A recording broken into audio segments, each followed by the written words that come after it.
Hello students, आज हमने chapter third का जो pair of linear equation in two variables हैं उसके कुछ फार्मूलेस करने हैं जो आपको पूरे थर्ड चैप्टर में आपको आने चाहिए। पूरे थर्ड चैप्टर में 3.1 से लेकर 3.6 तक आपको हर एक्सरसाइज में इक्वेशंस मिलेंगी। आपने उन इक्वेशंस को सॉल्व, हर एक एक्सरसाइज में 4 डिफरेंट मेथड हैं इनको सॉल्व करने के, और उसके रूल क्या है। सबसे पहले आपने फाइंड क्या करना है वो देखिए। आज जैसे आपको इक्वेशंस ऐसे मिलेंगी, कोई भी आपकी एक्सरसाइज है 3.1 से लेके 3.2 3 4 5 6, उसमें जैसे फर्स्ट में आप इक्वेशन लिखती हूँ, जैसे ये जस्ट फार्मूलाज आपको बताने के लिए। x minus 2y is equal to 0, 3x plus 4y minus 20 is equal to 0। ये ऐसे ही इक्वेशंस आपको हर एक एक्सरसाइज में मिलेंगी। इसको आपने कंपैरिजन करना है, ठीक है। जो x वाला अक्षर है वो आपका है a1, y वाला है v1, और जो कांस्टेंट यहाँ पे है नहीं गिवन वो होगा c1। ऐसी इसी तरह से ये a2, ये b2 एंड ये c2, ठीक है। तो आपने जो भी आपको इक्वेशन, ये सबसे पहले जो क्वेश्चन स्टार्ट करना है वो कैसे करना है, पहले सबका कंपैरिजन करना है। जैसे a1 upon a2, b1 upon b2 and c1 upon c2 comparison करना। जैसे हम देखिए a1 यहाँ पे क्या है, अगर निकालें तो a1 है यहाँ 1, b1 है -2 एंड c1 है 0। इसी तरह से a2 है 3, b2 है 4 एंड c2 है -20, ठीक है। a1 a2 b1 v2 c1 है नहीं कांस्टेंट यहाँ पे c2, ठीक है। a1 क्या है हमारी 1, a2 है 3, b1 है -2, b2 है 4, c1 है 0 एंड c2 है -20। अगर इसकी हम कटिंग भी कर दें तो ये आएगा 1/3 -1/2 एंड 0, ठीक है। ये देखो, इनमें से कोई भी जो फ्रैक्शन है कोई भी एक दूसरे के इक्वल नहीं है, ठीक है। कोई भी जब इक्वल नहीं होता तो हम उसको कहते हैं कि इस जो दो इक्वेशंस है इनका जो एग्जैक्टली वन सॉल्यूशन है, क्या लिखना है, एग्जैक्टली वन सॉल्यूशन, या आप यूनिक सॉल्यूशन भी लिख सकते हो, यूनिक सॉल्यूशन है, ठीक है। तो जब इसका आप ग्राफ प्लॉट करोगे, ग्राफ जब प्लॉट करोगे तो जब एक इक्वेशन का एक ग्राफ आएगा, दूसरी का दूसरी लाइन आएगी।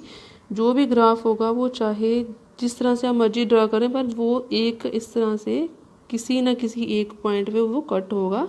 तो जो कटिंग इंटरसेक्टिंग पॉइंट है वो आपका सोल्यूशन होगा उन दोनों इक्वेशंस का, ठीक है।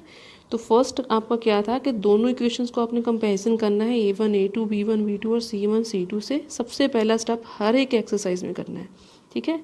फिर देखना है कि a1 upon a2, b1 upon b2 और c1 अपॉन c2 इक्वल है नहीं इक्वल है, या दो इक्वल हैं, क्या रिजल्ट है। जो सबसे पहला रिजल्ट है कि अगर कोई भी नहीं इक्वल तो आपका एग्जैक्टली वन सोल्यूशन जहाँ यूनिक सोल्यूशन आएगा, और उसकी ग्राफिकली रिप्रेजेंटेशन जो होगी वो एक दो इंटरसेक्टिंग लाइन होगी, ठीक है। जो जहाँ उनका इंटरसेक्टिंग पॉइंट होगा वो उस दोनों इक्वेशंस का वो सोल्यूशन होगा, ठीक है।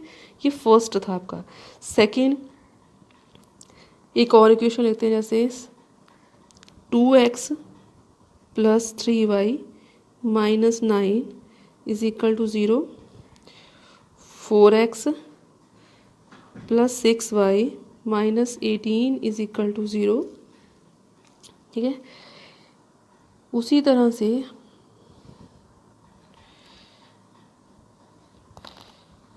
हमने इनका भी a1 a2 निकालना है। a1 है 2, a2 है 4, b1 है 3 एंड b2 है 6, c1 है -9 और c2 है आपका माइनस का 18। कंपेरिजन करते हैं A1/A2, B1/B2, C1/C2।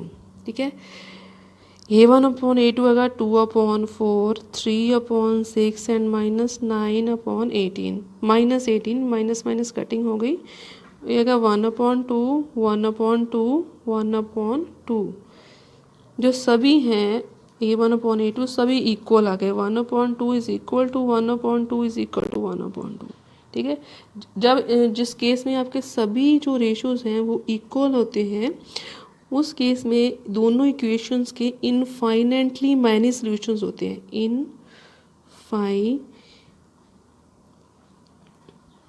Many solution का मतलब है कि इसके जितने मर्जी आप सॉल्यूशन निकाल लो निकली जाएंगे, इसका कोई एक आंसर नहीं आएगा। ठीक है, इनफाइनाइटली मैनी सॉल्यूशन। तो जब आप इसका ग्राफ प्लॉट करोगे तो वो क्या आएगा, एक ही लाइन पे जैसे कोई भी जितने मर्जी आप पॉइंट निकाल लो, जितने मर्जी पॉइंट निकाल लो, वो सभी पॉइंट एक ही लाइन पे आएंगे। जितने मर्जी पॉइंट निकालोगे उनकी एक स्ट्रेट लाइन आएगी। ठीक है, यहाँ इस पे फर्स्ट वाले में क्या था, कोई एक पॉइंट इक्वल आएगा और एक कांटे की तरह वो कटिंग होगी, उसकी इंटरसेक्टिंग पॉइंट आएगा। सेकंड वाले में क्या है कि जितने मर्जी आप पॉइंट निकाल लो, ठीक है, तो उनकी जो है एक ही लाइन पे सारे पॉइंट्स आपके आ जाएंगे। ठीक है, आगे देखो थर्ड देखो, इक्वेशन एक और लेते हैं, x + 2y - 4 = 0, 2x + 4y - 12 = 0। Comparison करते हैं, a1 है, पहले निकालो, a1 आपका 1, a2 2, b1 2, b2 4, c1 -4, c2 -12। Comparison करो A1/A2, B1/B2, C1/C2 का। A1/A2 है आपका 1/2, 2/4 एंड -4/12। ये बना आपका, ये क्या बन गया, 1/2 = 1/2 और ये बन गया 1/3। ठीक है, लास्ट वाला इक्वल नहीं है, पहले दो इक्वल हैं। ठीक है, इस सिचुएशन में आपका क्या होगा, जो पहले दो इक्वल हो जाएंगे और तीसरा नॉट इक्वल होगा। फिर आपने इसका लिखना है कि इन दो इक्वेशंस का कोई भी सल्यूशन नहीं है, नो सल्यूशन। ठीक है, तो जब इनका आप ग्राफ प्लॉट करोगे, इनका ग्राफ आएगा ऐसे पैरेलल लाइंस। तो पहले वाले की एक लाइन आएगी, दूसरे वाले की एक लाइन आएगी, वो दोनों लाइंस पैरेलल होंगी, वो किसी भी पॉइंट पे आपस में कट नहीं होंगी, इंटरसेक्ट नहीं होंगी। इसलिए इन दो इक्वेशंस का आप सोल्यूशन लिखोगे, these equations has no solutions and graphical representation होगी इसकी, द लाइंस आर पैरेलल। ठीक है, जो आपने 3.1 में 3 क्वेश्चन किए थे, उन तीनों में आपके डिफरेंट ग्राफ्स बने थे, वो यही थे। एक क्विकली इसकी रिवीजन देख लो। जो फर्स्ट केस है जिसपे इंटरसेक्टिंग पॉइंट है, उनमें क्या होगा, ग्राफ एक बनेगा, जो इंटरसेक्टिंग पॉइंट होगा कोई भी, वो उसका सोल्यूशन होगा और ये एक यूनिक सोल्यूशन होगा। सेकंड वाले केस में आपका जो जितने भी पॉइंट निकलेंगे दोनों इक्वेशन से, वो सारे के सारे एक लाइन पे आएंगे। ठीक है, वो कोइंसिडेंट लाइन होगी। ठीक है, इसमें मैनी सॉल्यूशंस हो गए आपके, मैनी सॉल्यूशन, जितने मर्जी सॉल्यूशंस, कोई सॉल्यूशन एक नहीं होगा। थर्ड वाले केस में क्या होगा कि दो इक्वेशन के दो पैरेलल लाइंस आएंगी, जो किसी भी एक पॉइंट पे आपके इंटरसेक्ट नहीं करेगी।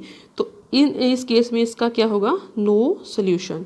तो आपने 3.2 से लेके 3.6 तक पहले ये सब में ये कंडीशन आपने पहले फाइंड करनी है कि A1/A2, B1/B2 एंड C1/C2 जो है वो कौन सी कंडीशन है उन पे अप्लाई होती।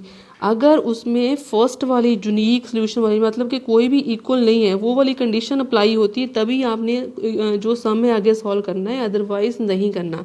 इस केस में भी आगे आपने जो है उसका सोल्यूशन फाइंड नहीं करना, इस केस में भी आपने सोल्यूशन फाइंड नहीं करना। ओनली सिर्फ फर्स्ट केस में जिसमें है यूनिक सोल्यूशन, अगर वो कंडीशन बनती है कि A1/A2, B1/B2 and C1/C2 is not equal, therefore then we find the solution. ठीक है, सोल्यूशन आपका उसी केस में ही निकलेगा जिसमें इंटरसेक्टिंग लाइन होंगी। ठीक है जी, इस एक्सरसाइज के क्वेश्चन हम इसके जो है नेक्स्ट डे में करेंगे। आज के लिए बस आपने उनको याद रखना है।